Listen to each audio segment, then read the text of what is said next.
Les travaux ménagers, les loisirs et les déplacements que l'on fait durant la journée sont autant d'occasions d'intégrer l'activité physique dans votre quotidien. Vous avez là de multiples occasions de mettre en pratique les techniques de contrôle respiratoire et de gestion de l'effort. Prenez par exemple les escaliers. Au lieu de les éviter, essayez de les emprunter le plus souvent possible. Les escaliers sont un excellent moyen pour mettre en pratique ces techniques et ils sont facilement accessibles tant à l'intérieur qu'à l'extérieur. Voici quelques consignes pour en maximiser l'utilisation. D'abord, utilisez la rampe s'il y en a une. Ensuite, assurez-vous de bien respirer tout au long de la montée ou de la descente en déposant le pied bien à plat sur chaque marche. Pour vous aider à maintenir de bonnes respirations tout au long de l'activité, vous pouvez essayer de rythmer votre respiration sur vos mouvements. Par exemple, pendant la montée, inspirez en montant une marche, puis expirez sur 2 ou 3 marches. Si vous utilisez cette façon de faire, il est important d'ajuster la cadence selon votre confort. Le secret, c'est de doser la vitesse de la montée et de la descente tout en prenant des pauses afin de bien gérer votre respiration. Il est préférable de faire un ou plusieurs arrêts pendant la montée plutôt que de finir plus rapidement, à bout de souffle et de passer de longues minutes à récupérer.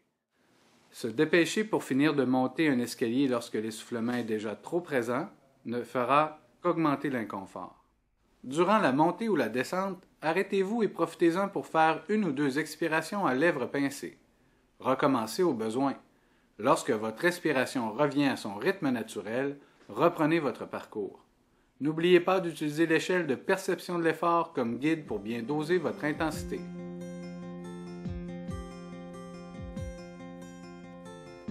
La marche est une autre activité très accessible.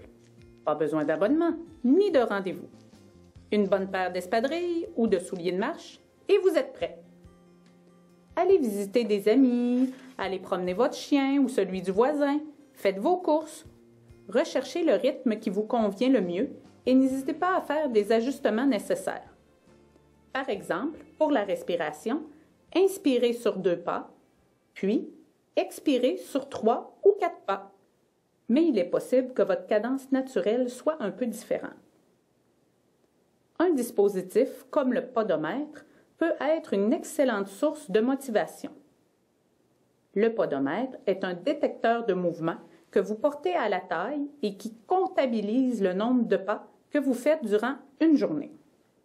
Voici comment l'utiliser. Faites une moyenne du nombre de pas faits pendant 3 journées consécutives.